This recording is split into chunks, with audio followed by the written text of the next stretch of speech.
beserta Wakil Pimpinan dan anggota Komisi 9 yang saya hormati. Di sini ada Bapak Menteri, Ibu Penny dari IPMG dan IDAI beserta jajarannya yang saya hormati juga. Mungkin pertanyaan demi pertanyaan sudah ditanyakan ya, Bu Ketua. Saya sedikit saja akan nanya untuk tambahan saja. Di sini mungkin ada untuk Pak Menteri ya, Pak Menteri. Di sini kami ingin menginformasikan bahwa utama melonjaknya gagal ginjal akut yang terjadi pada anak ini, apakah betul sirup Pak? Yang menjadi penyebab utama kejadian gagal ginjal akut itu, karena yang kita tahu bahwa penelitian ini masih terus berlangsung gitu. Nah, ini menjadi pertanyaan dan sekaligus kekhawatiran para orang tua yang memiliki balita. Untuk itu kami mendorong Kemenkes bersama BPOM, ahli epidemiologi, IDAI, farmakolog, dan puslapor perlu secara hati-hati nih Pak, tepat dan cepat untuk memastikan penyebab pasti dan faktor risiko yang menyebabkan gangguan ginjal akut pada anak ini. Dan jika penyebabnya sudah jelas, maka upaya yang akan dilakukan akan menjadi lebih jelas dan dapat menurunkan case fatality rate. Mohon tanggapannya Pak Menteri. Dan masih ada lagi di sini Pak Menteri untuk gangguan ginjal akut progresif. Ini adalah ada di 28 provinsi, terdapat 325 kasus ya Pak Menteri. Dan ini paling tinggi ditemukan pada anak dengan kelompok umur 0 sampai 5 tahun dengan angka kematian 55%. Jadi pertanyaannya, bagaimana upaya Kementerian Kesehatan dalam menanggulangi masalah ini? Dan di sini juga langkah apa yang dilakukan agar anak yang menjadi korban dapat terlindungi sebagaimana bunyi pasal 1 angka 12 Job pasal 4 Undang-Undang Nomor 23 Tahun 2002 tentang perlindungan anak, di mana hak anak adalah bagian dari hak asasi manusia yang wajib dijamin, dilindungi, dan dipenuhi oleh orang tua, keluarga, juga pemerintah. Dan di sini Pak Menteri, langkah apa pula yang dilakukan terhadap produsen dan penyedia obat cair yang diduga mengandung etilen glikol atau EG dan dietilen glikol DEG yang merupakan zat toksit yang dapat berpotensi mengakibatkan kasus gagal ginjal.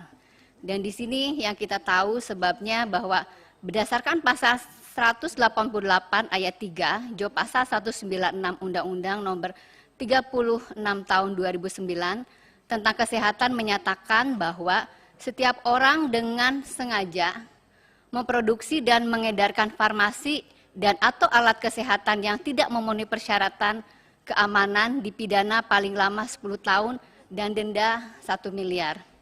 Nah, hal ini Pak Menteri juga tertuang pada pasal 8 Job pasal 62 Undang-Undang Nomor 8 Tahun 1999 tentang perlindungan konsumen perihal pertanggungjawaban perusahaan farmasi atas kerugian material dan imaterial atas kerugian yang terjadi dengan pidana maksimal 5 tahun dan denda paling banyak 2 miliar. Jadi mohon juga kasus ini ditanggapi ya seserius mungkin, karena ini sangat krusial sekali dan saya setuju dengan teman-teman yang lainnya agar sesegera mungkin dibentuk panja.